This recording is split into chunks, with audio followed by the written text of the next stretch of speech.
right, so welcome, Andrew. Welcome, folks on live.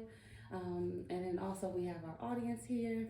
And yeah, let's welcome everybody. We are here at the Authors Talk with author Andrew Snorton at Lincoln Public Library here in Lincoln, Illinois. And we're here to talk all things Andrew Snorton. He has several books. You see the display here, and he also has his line of coffee as well. So let's go ahead and get into it. Hi, Andrew. Welcome. Hey, Jennifer. Thanks for having me here to Lincoln, Illinois, and the surrounding community. Good morning. Still have time to pull up. But no, I tell you what, it's great being here in central Illinois. Like, I'll tell anybody, there's good people here, and there's people who are definitely working hard to, just bring in different things to multiple segments of the community. So to be here this morning and just chop it up for a little bit, it really is a lot of fun. So thank you all for watching and liking and sharing and all that type of thing.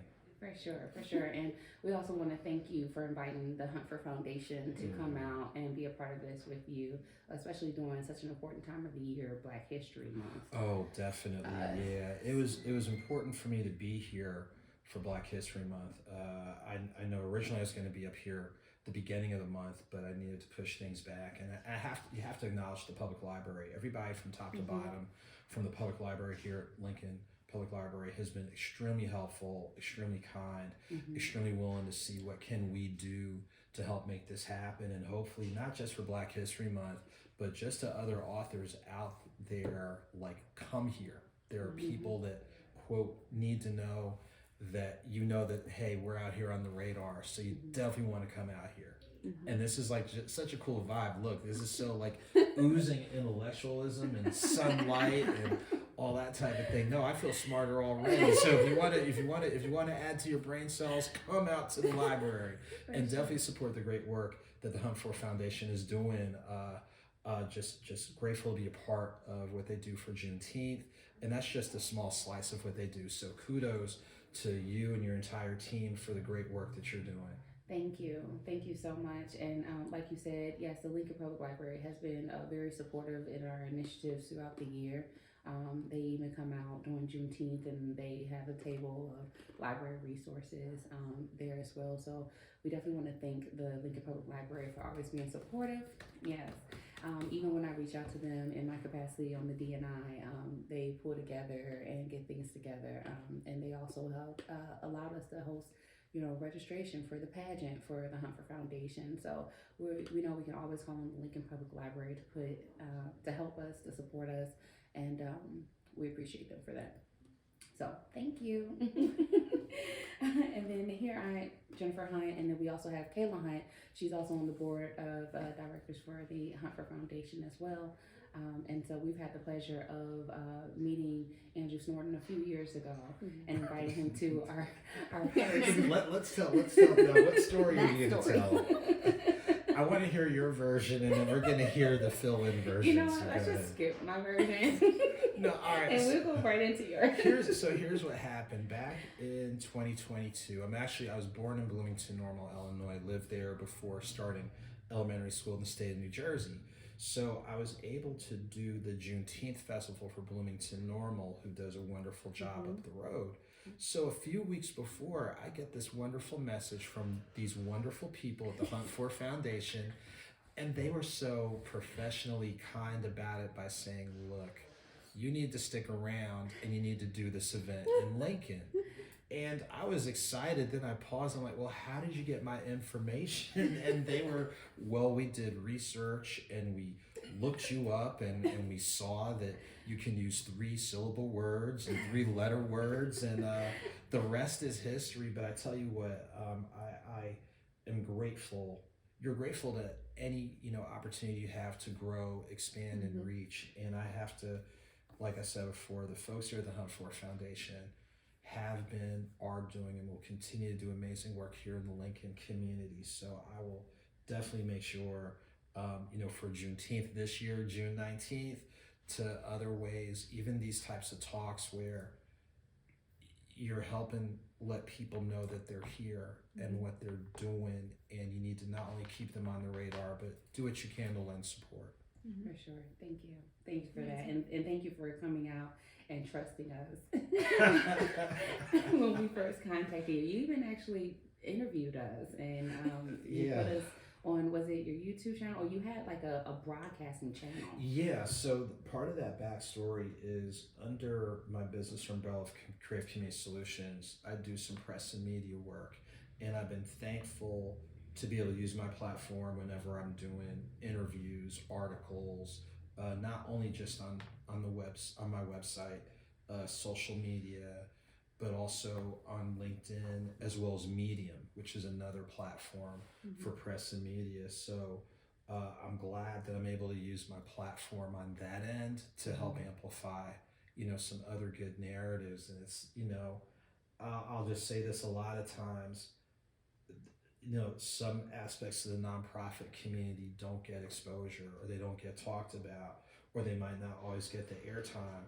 And like I said, understand that you have a platform, regardless of the size of it. Understand that you have a platform and use it accordingly, because you never know where it can lead you. So being able to interview you guys back in 2022 regarding the work you're doing with the Juneteenth Festival, and to see it gradually growing and getting more media exposure, more support, those are good things. And that's why I'll just tell anybody, understand you have a platform. Don't worry about if it's 5 or 5,000. You have a platform, you have a voice, use it. You never know where it can land you, or what, how you get the wheels turning to see, hey, what can I do in my neighborhood? What can I do in my community? Or there's something I've put on hold. Maybe this is the time to get it started. So you just never know. Yeah, that's a great point to make, because when I look back at our first Juneteenth, our first one was back in 2020. And we did not even, when we hosted that first one in 2020, we didn't think of where we would be in year 5. And we're coming up on our 5th year now too. And so it's just like, I'm so happy that we decided in the midst of all the civil unrest to go ahead and host that Juneteenth in 2020, and then just watch it grow each and every year after that. And I think you came to the second one. It's when we invited you to that second one. But it's been a wonderful relationship that we've been able to cultivate throughout these years now, and just so happy that we can continue the great work together. But let's get into the books, right? Okay, yeah. Let's get into it. Okay, let's go. So tell us, what books have you brought to us today to talk about? Yeah, so since my debut, February of 2017, wow, so that's like 7 years, I've been blessed to publish 4 books, and I also have an audiobook series. So I'll start going through the books that are listed here, starting with the very first one, which I'll go ahead and show for the screen, Deeper Than Your Deepest Sleep, Thoughts on Love with Joseph Snorton. So this is my debut, and it's actually based on a conversation with a long-lost family member. And the origin story behind it was, many people are familiar with Dr. Maya Angelou, who for, just artisan extraordinaire, author, actress, playwright, community advocate, lived life all over the place. And she was on faculty for, I went to college, Wake Forest University, for about 30 plus years as a Reynolds professor, which is basically a lifetime appointment. I was fortunate to be invited to attend the memorial service that was done at Wake Forest University, Wake Chapel. But what was funny, when I got the email confirmation, it had the name Joseph instead of Andrew, so I thought it was a bad joke. Like, how do you go from Andrew to Joseph? And me being the youngest in the family, I know my parents are gonna kick me in the shin when I tell this part. I was asking if mom and dad had something they need to tell me, like, do I have another sibling or two? Kinfolk. You know how family just randomly pop up. Right. And after they threw some rocks at me, they're like, you have lost your mind. But did some research, and there actually is, way down the line, a relative by the name of Joseph. So the book is a poetic retelling of our conversation, and it was centered on the energy of love. So we talked about love through the lens of family relationships, community relationships, people in your life, people out of your life. But what we did is the beginning of each chapter is a portion of the conversation. So it's almost like a preview. So when people get into the poem, they can draw better connections, because sometimes with poetry, it's creative, but sometimes the writer goes in a direction that the reader can't always follow. So by minimizing that, by giving the reader context, now when they read the poem, it makes more sense and they can draw connections. So that's the very first book that I did. The second book is the one immediately to your right, 9 Stories of Faith, which all my books are my favorite, but this one is probably my favorite one, because it's under the mindset of all of us are dealing with something, but some people deal with something each and every day. So the people I interviewed opened up about living with physical health challenges, mental health challenges, life after incarceration, even life before getting married. But what they did is they opened up through the lens of their faith, and the people I interviewed are of Christianity, Hinduism, and Islamic background. Best practices they use in health and wellness, how they utilize their support network, and how they've changed their way of thinking, that they live positive and powerful lives. And all of us are going to struggle with something at some point. And it doesn't mean you have to deal with things exactly the way that the people I interviewed did, but it gives you an idea, like instead of like blowing up a city block, it's like you can sit down and slow down the moving parts. And another thing, in addition to talking about how people work through adversity, is having a better talk within the faith community, because far too often there's misconceptions across the board. And what I did for 9 Stories of Faith, in the whatever the prologue, or whatever you want to call it, I referenced the Islamic greeting, Wassalamu alaikum, alaikum assalam, which is peace unto you and peace back. Now, it doesn't mean you have to convert, but you think about it in church, when you do expressions of passing the friendship or passing the peace, you're kind of doing the same type of thing. You're acknowledging someone's humanity, existence, and you're bidding them peace and you're bidding them well. So now if we have better conversations across the faith community, where are there areas of overlap? And now that there's areas of overlap, how can we work within these areas of overlap to better advocate for, let's say, community change that we're looking for, or things along those lines? You're building your ally base. So that book, all the books to me are important, but that one really has a special importance. And I go to it at times when I'm getting ready to throw rocks or fill a water balloon and throw it out the window, as somebody's like, let me take a piece of my own advice and pause and pump my brakes. So that's the special book. The next book, Nothing Minor, is the hardcover, which focuses on my first year covering minor league baseball. So in 2019, I was able to spend time extensively in the Southeast, North Carolina, South Carolina, Georgia, Alabama, Tennessee, Mississippi, and I was able to cover different levels of minor league ball. Yeah, grumbling for knowledge, hungry for knowledge. Yeah. So the way baseball is, you have Major League Baseball, which is the top level, and then within minor leagues you have AAA, which is a level below the major leagues, AA, Single A, and then instructional ball. So I mainly cover teams A ball, AA, and AAA. And I did it, part of it because growing up I played baseball, watched it with my dad, and as a side note, that's how I learned to do a lot of my math. So like batting average, that's how I learned how to do ratios, proportions, things of that nature.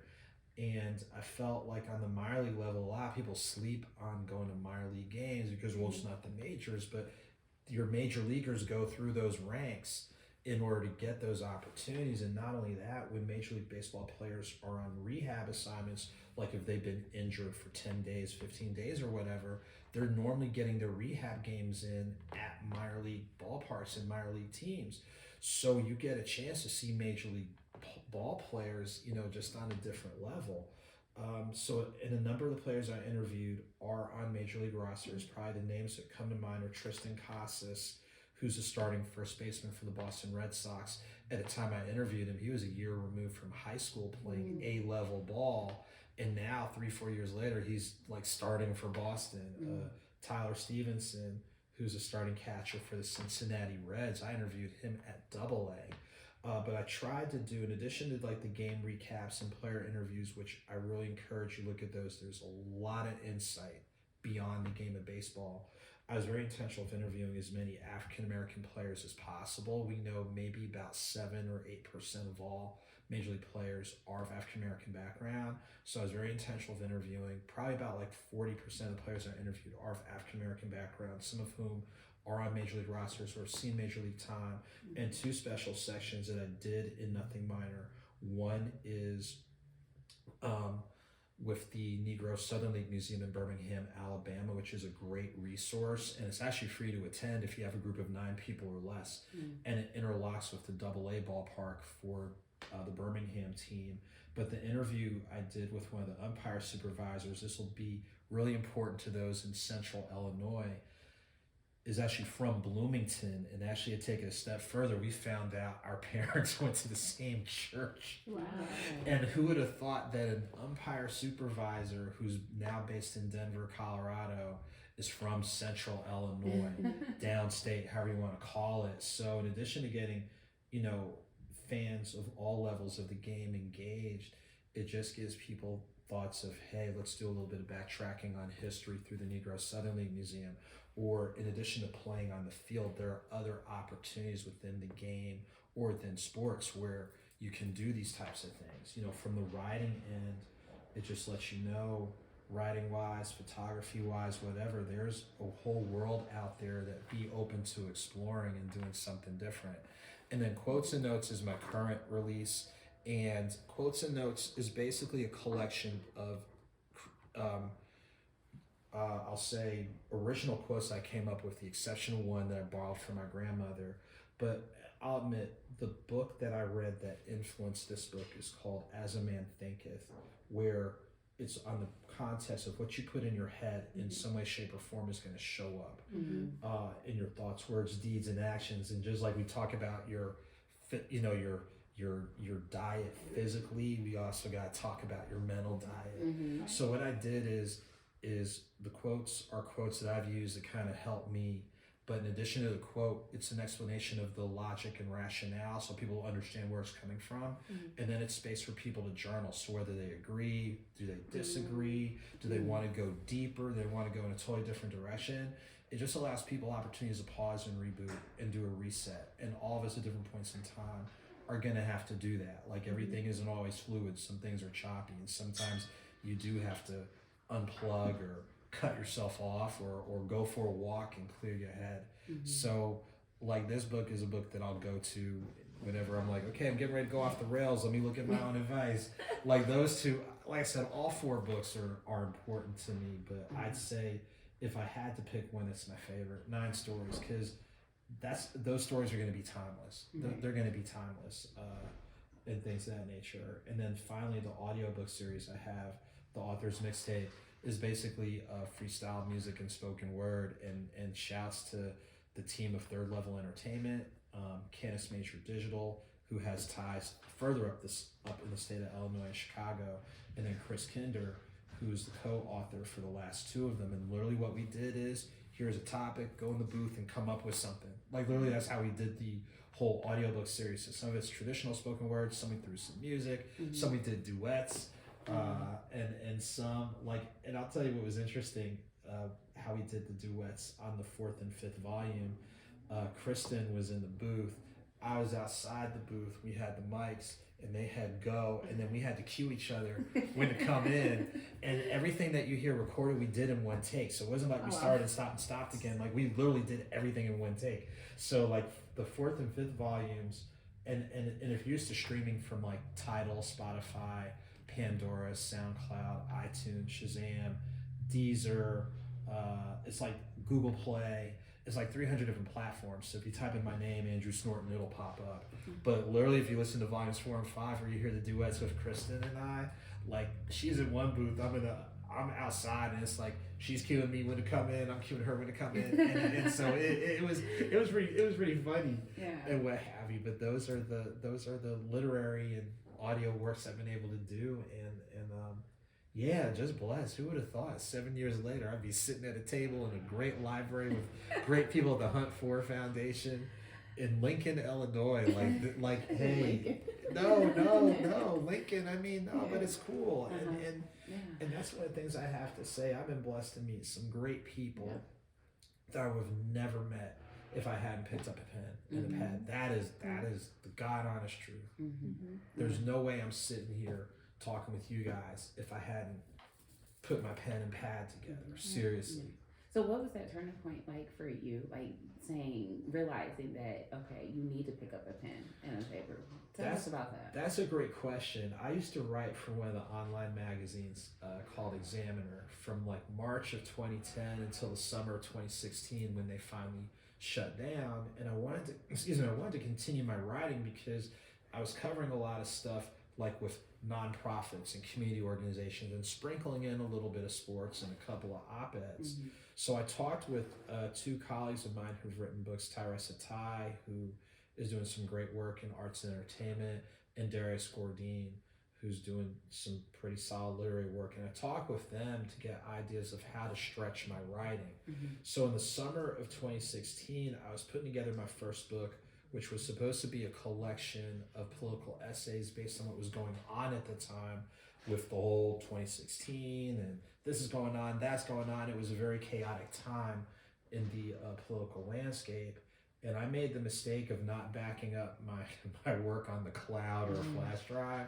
So my laptop crashed. And even though I've got to give Dexter Mines a lot of credit for recovering a lot of stuff, it's like that was one of the things I lost. So after repeating a bunch of 3 and 4 and 5 letter words that I'm not going to repeat today because the day before Sunday, I got my mind right. I got my mind right and was like, maybe that wasn't supposed to be my first book. And my second book, I knew I wanted to be poetry based, so Deeper was really supposed to be my second, ended up being my first. That's how that got started. And then, like a lot of other people write, you're really ambitious, like, oh, I need to churn out something X amount of time. And I'd already been working on the interviews for 9 Stories of Faith. So that came out in 2018, and then reality hit. It's like, you know what, you need to kind of pause and pump your brakes. So Nothing Minor came out July of 2020, and then Quotes and Notes, Something That's on the Horizon, came out September of 2022. So I realized you do need to space things out and give them a little bit of life before you do your next work. All these folks that talk about I've written 20, 30 books, I don't know how you do it, because it's like, and every book had a life of its own. Like this first one, because of life, it took me like a month and a half to churn this one out. 9 Stories, because I was very intentional with the interviews, that took me almost a year. And then I already had a lot of the material for Nothing Minor, so I guess from the time I started covering to the time that came out was over a year.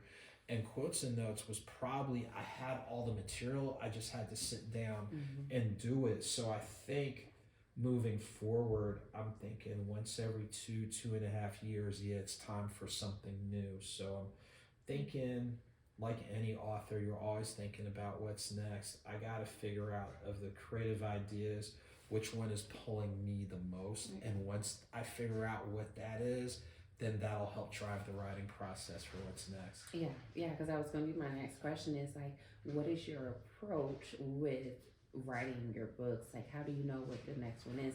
Is there impressive, works that you have here, and they all sound very meaningful to you and can inspire many people. Like, we could literally pick up either one of these books and learn something, and it could really make a difference in our lives. So what is your approach on knowing what to write next? It's random. Like, real talk, it's every book, even where I wrote stuff was random. Like Deeper, most of that I got done at my aunt's house. Like literally, I got most of it done at my aunt's house.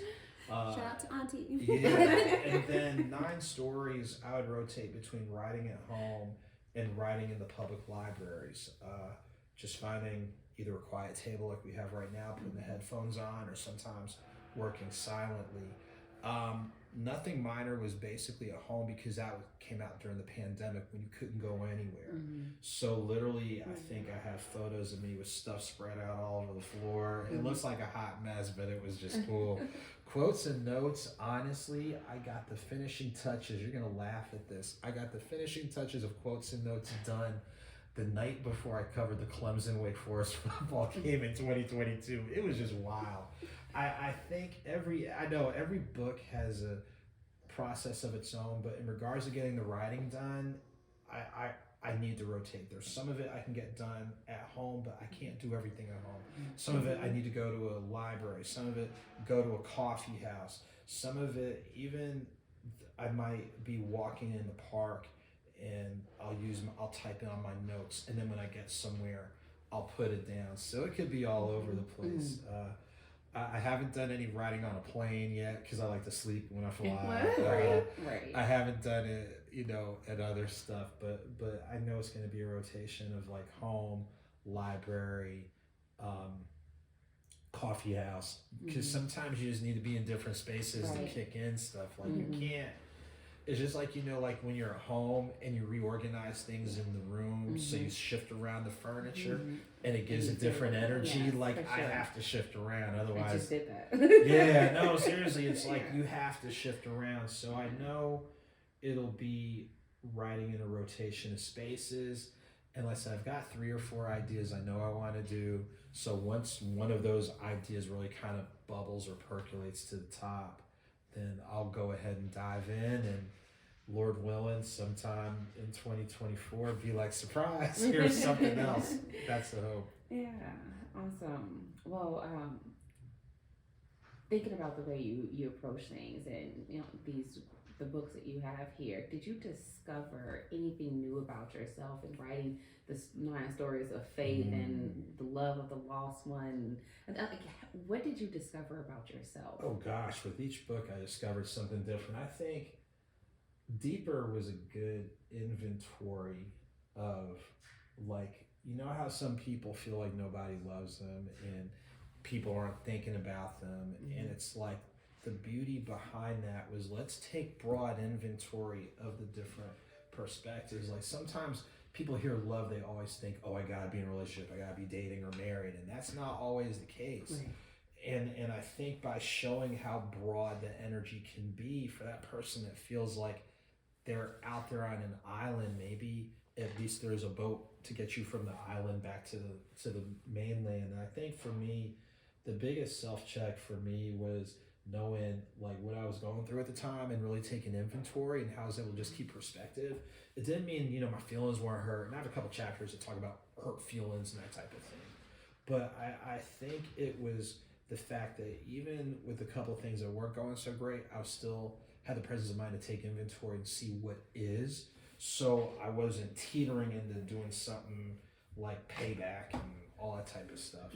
9 stories, just a reminder, everybody's dealing with something. Even people who are successful, we don't know behind closed doors what they're dealing with. We always see what people are dealing with when things blow up and they hear about, this or that. But I think just in taking inventory of what other people are dealing with, it doesn't mean your challenges aren't important, because they're important because you're going through it. Right. But it gives you perspective, like I don't have to worry about multiple sclerosis. And one of the people I interviewed lives with MS. I don't have to worry about, at this point, any mental illness. And one of the people I interviewed lives with bipolar disorder. I haven't had to live with being incarcerated for 10, 12 years and transitioning out. So when you hear and read about folks along those lines and how they've got their perspective and how they're starting to hit their stride, it's like, it doesn't mean, like I said, it doesn't mean what you're dealing with isn't important, but you get a whole lot of perspective and you realize there's things that I'm not dealing with that other people are dealing with. So I'm probably in a better space than what I'm giving myself credit for. With Nothing Minor, I think it's just dedication to the craft, because everybody, like, the thing is with baseball, you can get drafted straight out of high school. Everyone who gets drafted doesn't make it to the big leagues. And the fact that a number of the people that I interviewed have made it, there's nothing wrong with dreaming big and going where it takes you. And even if you don't land at that destination, you have the satisfaction of having tried it, where people talk about, oh, I was going to do such and such, and they never do it. So even if some of these players I interviewed never get on a big league roster, they have the satisfaction of knowing they pursued a dream, they played at the highest level that they could, and it's like, that's still a success. Or even with one of the people I interviewed talking about, for baseball to be considered a great hitter, you have to have a 300 batting average. That means 70% of the time you're making an out. So think about the majority of the time you're in baseball, you're failing, but you can still be great. So now in real life, even if you've had a bunch of, hiccups and mess ups, it doesn't mean you can't be great. That's a lot of perspective right there. Here is, like I said earlier, what you put in your head is going to show up in some way, shape, or form.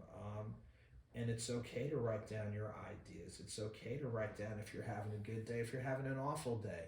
It's good to get things out of your system and not like knock somebody upside the head in order to do it. I mean, for some people that might be more fun, but you can only swing on so many people, and I'm swinging, throw your shoulder out of place.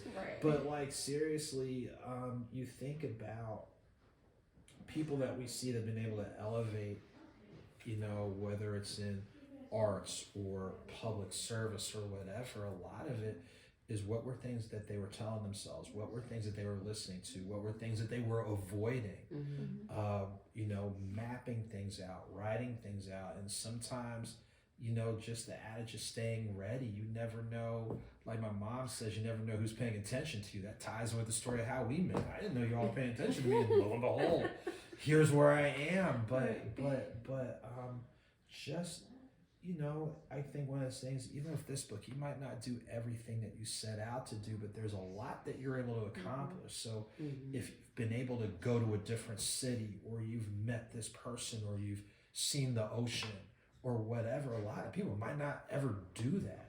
So just be mindful of what you put in your head, and you never know where it can take you. And then be excited of where you haven't been. There's still places I haven't been. Other parts of central Illinois, or, other things along those lines. There's so many possibilities. Like, just embrace as many of them as you can, as long as it's allowing you to go and grow. Like, just try it. Shoot. Oh, that's a wonderful message. That's a wonderful message. Like, being content with all that you have done. And if you think about it, just think about where you started and where you are today, and write down the little wins. I'm learning to write down my wins, because sometimes it's hard to remember them, and especially after you go through the years, it's like, and then you all of a sudden try and remember, and it's like, no, it's a lot to do. So write down the little wins. I started kickboxing last month. Oh, and I ain't messing with you. help me.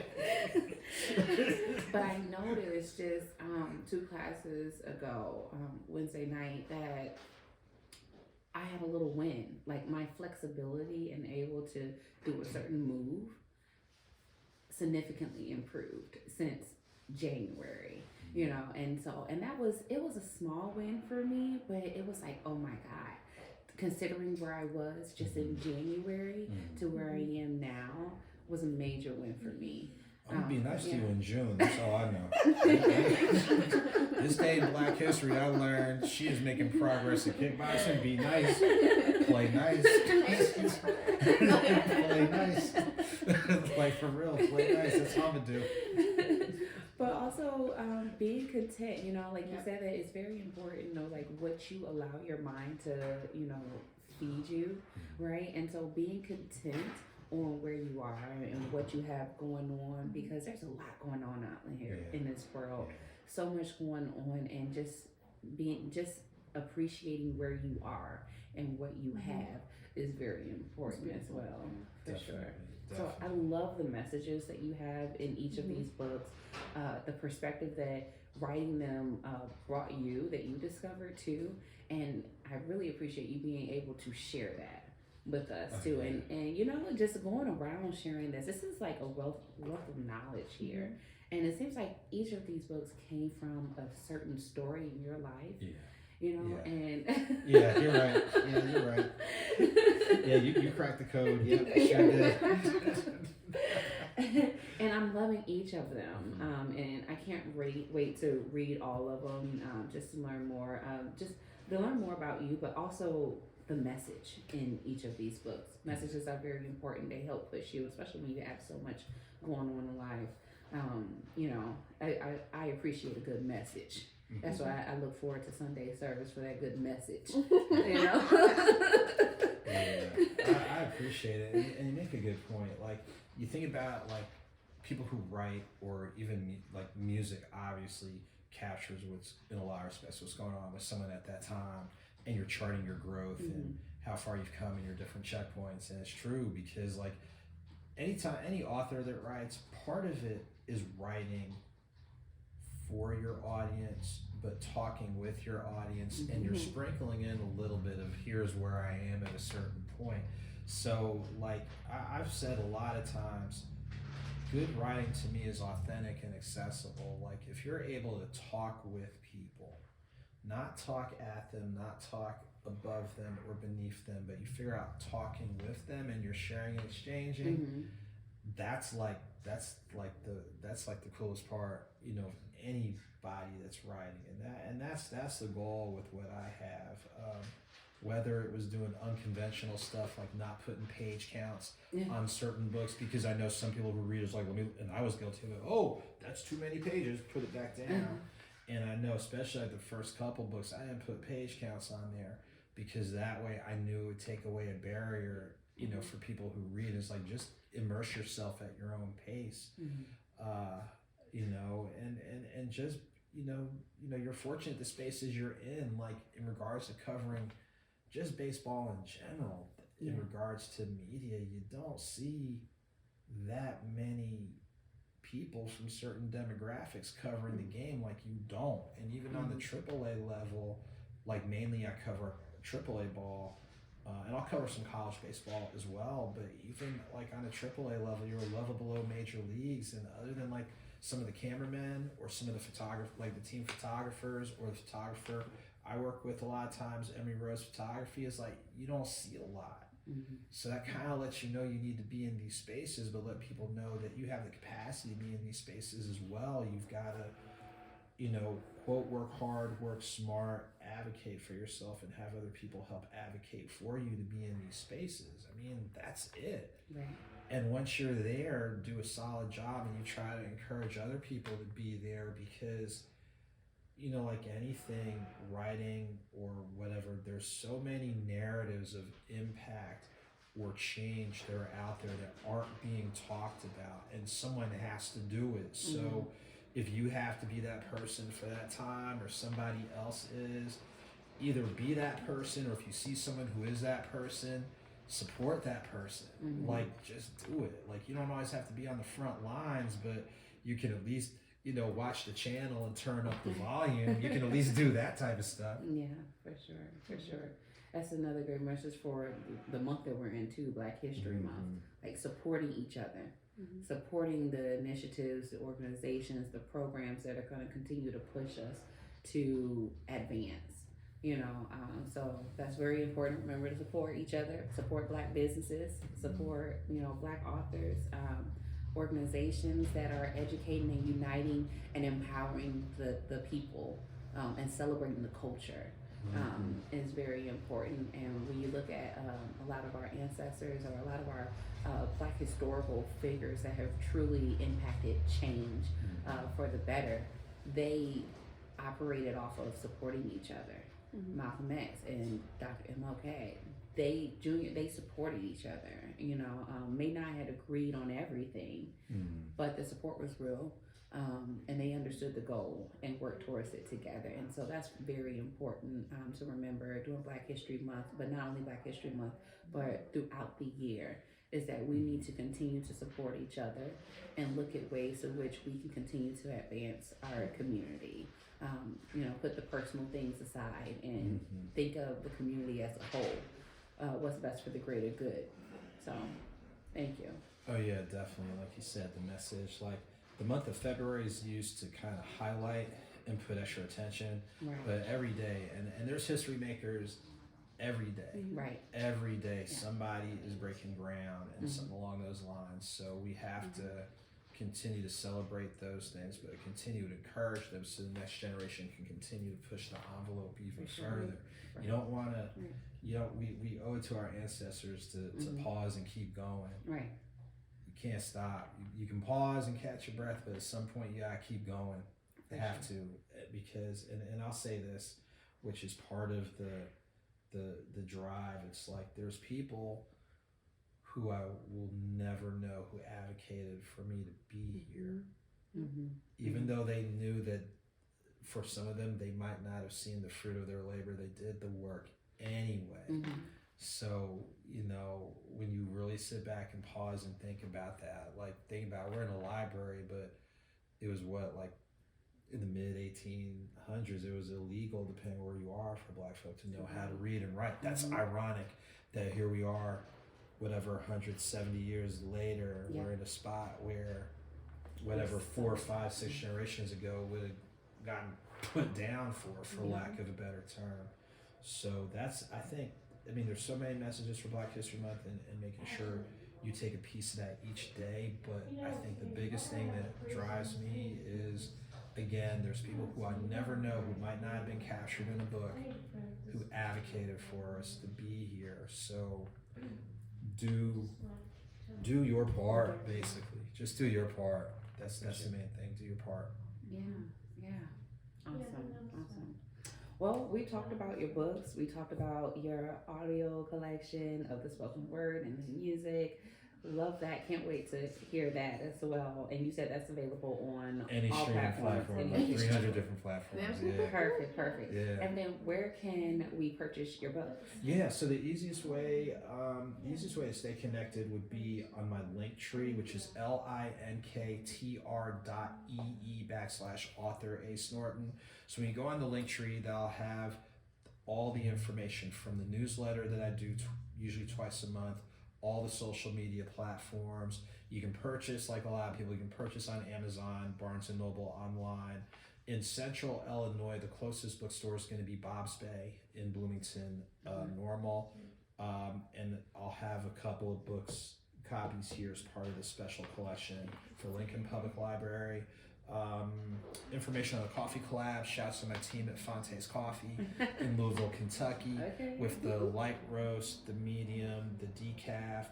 The bourbon infused is done during the holidays. We may run it again in early spring. We'll probably add a dark roast as well.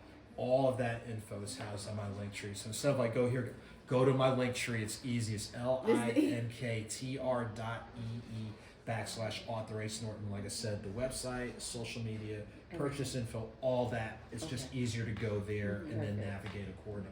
Okay, perfect. And then Andrew will also be at our Juneteenth Festival on June 19th as well. So you'll have a chance to come and meet him in person and chat with him. And we're also looking at other opportunities to get him back in the community too here to do some in-person events. So thank you for that. Let's talk about your coffee. We love coffee. Yeah. let's get into the coffee. Oh gosh. And I'll tell you what, it comes back to what I said before. Writing has afforded me to connect with people I would have never connected with. So what happened in August of 2018, I had just finished doing the Mississippi Book Festival in Jackson. That's probably the biggest festival that I've been able to do. The only one that's bigger than the Hunt For Foundation. Let me make that clear. No, I'm not stepping on any toes. That's the only one that's bigger than the Hunt For Foundation. Hey, I know. Hey, come on, kickboxer. I already know what's up.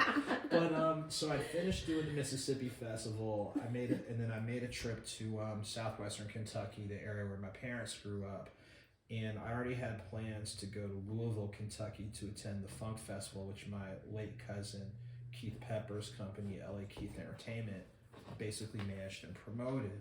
So I reached out to the alumni club for Wake Forest University in Louisville to ask, hey, I still had some, books. I'm like, I want to try to do a book signing at one of the area coffee houses. And they gave me a list of like 5 or 6 coffee houses within like 15, 20 minutes of me putting my request up.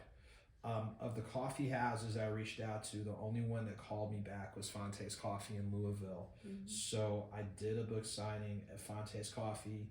The whole Fonte family, just good people. And even now, their top roaster, Derek, just an amazing backstory with him transitioning from being in the Marines. He wanted to learn about the coffee business, Fonte's gave him a shot, and he's like their top roaster. Mm. He's the one that roasts my stuff. Like Okay. he's like really good. So what ended up happening is during the summer of 2022, Mr. Fonte reached out about doing a collaborative brand. So it's kind of like a relationship between like what Nike has with Jordan, like the same type of collaborative thing. And I'm like, yeah, let's go ahead and do it. So it was October 30th of 2022 when we premiered our medium roast, and then we released our light roast, our decaf, and then from November to early January we did just a holiday edition only of a bourbon infused roast that we'll probably end up bringing back later this year, and we'll probably add a dark roast. It's a blessing because I would have never, like I said, if I hadn't written, I wouldn't even, like I said, not only would I not be here today, but the bags of coffee, man, that wouldn't have been happening. I'm just loving with you. It wouldn't have been happening.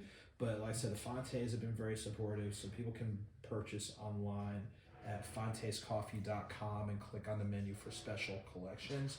And mine's one of the ones that you'll see. Could you spell Fontes for Yeah, me? sure. Fantes, Fontes, Fantes. And another good thing when people do their online purchases at checkout, they have an option to donate 10% of their purchase. Right now, we're limited to nonprofits in Louisville, Atlanta, and then one nationwide, but we're still in search of a platform where nationwide, so if people who live here want to go online and support the Hunt For Foundation. It's not available yet, but that's what we're working on, so that way we can leave a bigger footprint in more communities other than the communities that we're mainly based out of in Louisville and Metro Atlanta.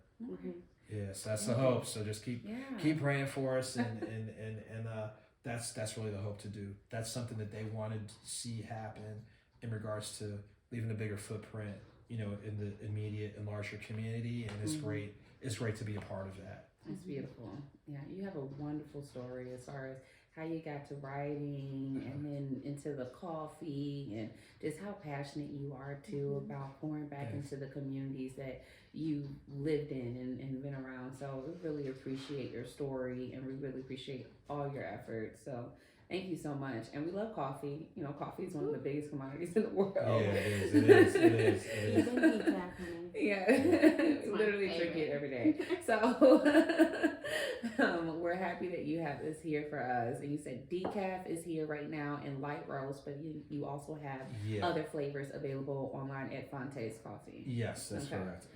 Awesome. Well, is there anything else that you would like to share with us? I just say, as we get ready to wind down, as with anything, like, take inventory of different skill sets and gifts that you have, and don't be afraid to develop those. Like I said earlier, don't be worried about the size of your platform. Understand that you have one and use it accordingly, because you never know what change you can either directly or indirectly encourage. Obviously, support the Hunt For Foundation. That's obvious, who's doing amazing work. And definitely come out here to the library, which is a great resource. I think people sleep on the fact that not only can you find a good corner to read, but if you don't have access to technology, you've got computer access.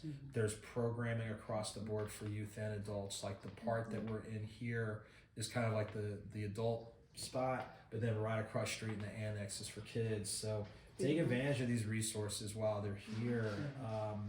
We already talked about the importance of Black History Month. Yeah, Black History is 365, but just do a little bit of digging on the history of the month and why February really is critical and really is important. And I'll just say, just be thankful and grateful. When you have success, you have every right to celebrate it, but don't go over the top with it. And when you're going through adversity, just weather the storm and as best as possible. And don't be afraid to reach out. Don't be afraid to reach out for help, but you never know where your help's going to come from. Like, seriously, like, you never know where your help's going to come from. This is a byproduct of what knowing you guys less than 2 years, basically. But you don't know where your help's going to come from. And don't be afraid to help somebody as well. All of us, in some way, shape, or form, got some help from someplace. So your best way to say thank you to people who helped you help somebody else, and just try to leave as big a positive footprint as you can wherever you go. Each one, reach one. Yes, ma'am. Indeed. Yes. Yes. Well, once again, thank you so much for coming back to Lincoln. And thank you for hosting this Authors Talk with us. We really appreciated our time here. Really enjoyed chatting with you too. It's fun. And getting to know more about your story. Oh yeah, it's a lot of fun. I know there's comments. There's comments online. Hey, we're gonna respond to the comments online. We are. Just pull up, man. We'll be here till noon. Yeah. Well, we're gonna probably wind down the live, but you can come till like about noon. Yeah. You're good. For sure. So you got about another 30 Yeah, minutes. about another 30 minutes. Yeah. To come in and chat with us, connect with us. But we're gonna let you guys go online, and we'll continue our after chat here in person. Bye, guys. Thank you for joining us. Take care, guys.